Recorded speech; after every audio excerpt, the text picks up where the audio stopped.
آقا سلام، چطورید؟ امیدوارم که حالتون خوب باشه. قراره که تو این جلسه با همدیگه در مورد این صحبت بکنیم که چرا من باید تو مدت باقی مونده شانسم رو امتحان کنم، تلاش کنم. آیا شدنی موفقیت تو این زمان باقی مونده؟ اول از همه میخوام با یه خاطره در مورد خودم شروع کنم ویدیو رو. من سال دوم کنکورم رو داده بودم، دانشگاه قبول شده بودم، مشخص شده بود که کجا هستم و اینها. یه روز داشتم با دوستام صحبت میکردم، قرار شد که کارنامه کنکورمون رو برای همدیگه بفرستیم. وقتی که فرستادی من داشتم یه نگاه میکردم، درصدا رو با همدیگه مقایسه میکردم و باورم نمیشد اون چیزی که داشتم میدیدم. یعنی قبل از کنکور من هر بار شنیده بودم که رقابت سر 2 دونه تسته ها، رقابت مثلا سر 1 ساعت بیشتر خوندنه ها. همیشه برام مسخره بود. میگفتم نه بابا، مگه میشه مثلا یه دونه تست بخواد شهر جابجا کنه، بخواد نمیدونم دانشگاه جابجا کنه، رشته جابجا کنه؟ نه، اصلا امکان نداره. ولی زمانی که کارنامه دوستم رو دیدم که حالا رتبه‌اش از من تقریبا 700-800 تا بهتر شده بود، به این فکر کردم که ای دل غافل، من چقدر تو خواب ناز بودم و چقدر الکی مسخره میکردم چیزی که نمیدونستم و علمی بهش نداشتم رو. یعنی درصدای من و دوستم به قدری نزدیک هم بود که شاید مثلا ما فقط توی یه سری درس‌ها چند تا درصد کوچیک اختلاف داشتیم، ولی تفاوت رتبه‌مون خیلی فاحش بود. پس میخوام اینو به شما هم بگم که بچه‌ها، شما هم در جایگاه قبلن که مثلا من دانش آموز بودم، شما الان تو همون جایگاهین. چیزی که علم بهش ندارید براتون مسخره نیاد. فکر نکنین که دارن دروغ به شما میگن تا شما رو وادار بکنن درس بخونین. من این مسئله رو به عینه دیدم و اون لحظه‌ای که دیدم خیلی حس خسران داشتم. همش به خودم میگفتم که تو اگه مثلا همون تستایی که میگفتن در حد مثلا 10 تا تست روزی بیشتر میزدی، مثلا روزی سعی کردی نیم ساعت بیشتر درس بخونی، روزایی که میتونستی، نه اصلا هر روز، درصدت الان خیلی بهتر میشد و شاید یه دانشگاه بهتر قبول میشد. خب اینا رو خیلی با خودم میگفتم و به نظر من و با توجه به حالا چیزی که توی این مدت 4 سال و نیمه که من دارم کار مشاوره میکنم، چیزی که دیدم توی کارنامه ها، تجربه بچه ها، هر تلاش هر چند کوچیک برای شما یک نتیجه بزرگ داره وقتی که کنار هم گذاشته میشه. پس از الان شما تلاش بکنید. بچه خیلی ها هستن که مثل شما تا الان نخوندن و از الان به بعدم نمیخونن و درصدشون خیلی از گروه شما بیشتره و این باعث میشه که اون تعداد تستی که حالا شما توی این مدت تلاش میکنین به تسلط برسین داخلش، یک تفاوت خیلی فاحشی با اون گروه برای شما ایجاد بکنه و رتبتون خیلی از اون چیزی که اگر قرار بود همین شکلی برین سر جلسه بهتر بشه. ببینید بچه، شما اگر قرار باشه که سال آینده پشت کنکور هم بمونید، بر فرض که رفتید رتبه دلخواهتون نشد و قرار شد که شما پشت کنکور بمونید، خیلی توی اعتماد به نفس شما تأثیر میذاره که شما با رتبه 10,000 بمونید پشت کنکور یا با رتبه مثلا 50,000 بمونید. اون رتبه 50,000 خیلی کم امید داره و خیلی در خودش نمیبینه که من بشم 1000، بشم 500، سال دیگه مثلا پزشکی بیارم، دارو بیارم یا هر رشته دیگه ای. خب ولی رتبه 10,000 میگه من 10,000 شدم، یکم هم درس بخونم میتونم مثلا دیگه رتبه 1000 رو بگیرم، بیشتر از این چیزی که الان هستم.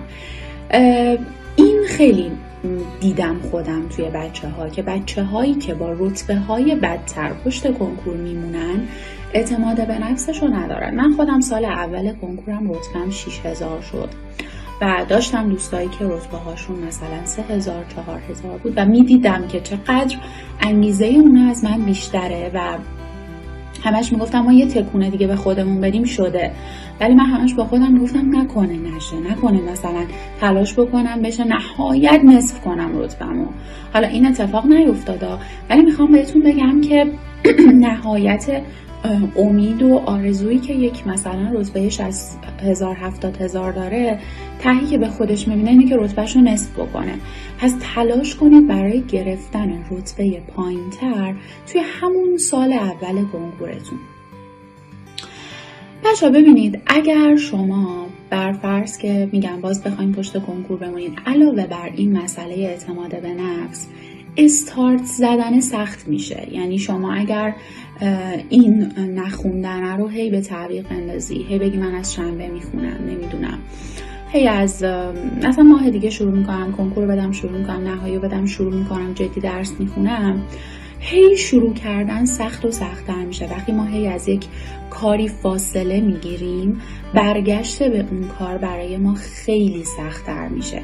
پس الان که حسش اومده، ببین تو الان وجه تمایزت با خیلی از کسایی که تا الان نخوندن و از اینجا به بعدم نمیخونن همینه که تو الان دغدغت شده این مسئله و به ذهنت، به دلت افتاده که آقا من شروع کنم، بالاخره از یه جایی شروع کنم.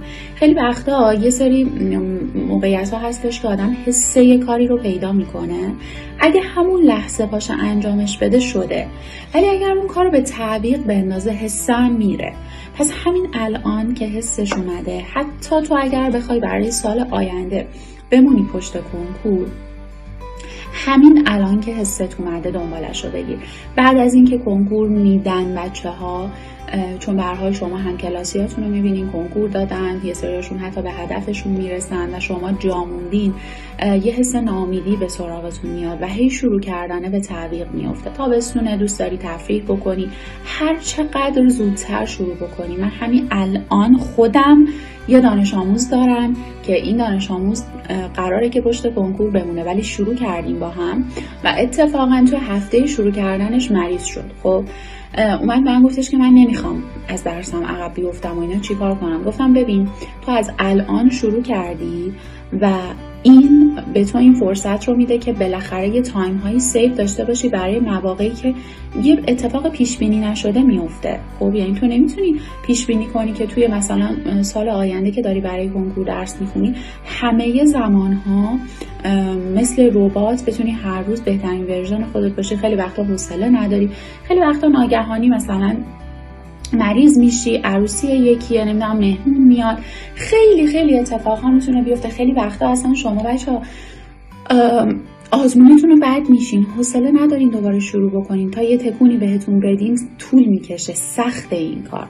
پس حداقل امتیازی که باز از اینجای کار شروع کردن داره اینه که شما یه مقداری روی غلطک میافتین، درس خوندن رو شروع میکنید و از اون طرف تایم سیو میکنین برای وقتایی که اتفاقات پیش بینی نشده براتون میفته و این خیلی مهمه.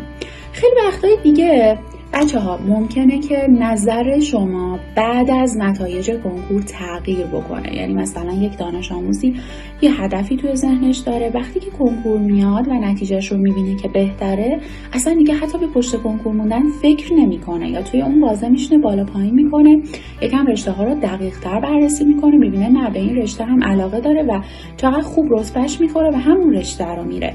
یعنی من خیلی ها رو به چشم دیدم که بعد از کنکور اصلا هدفشون عوض شده. میگفتم مثلا من پزشکی رو اصلا درست نمیشناختم، الان که بیشتر تحقیق کردم فکر میکنم که مثلا فیزیوتراپی برای من مناسب تره و خب رتبهش میخورده.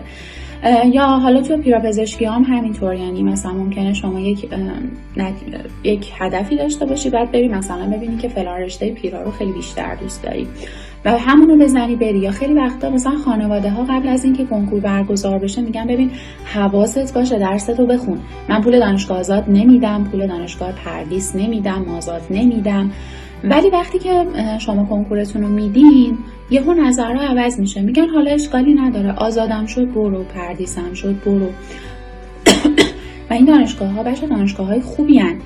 خیلی وقتا اصلا کلاس های شما با کلاس های بچه های روزانه یکی هست، یا مثلا دانشگاه آزاد تهران خیلی رنک بالایی داره.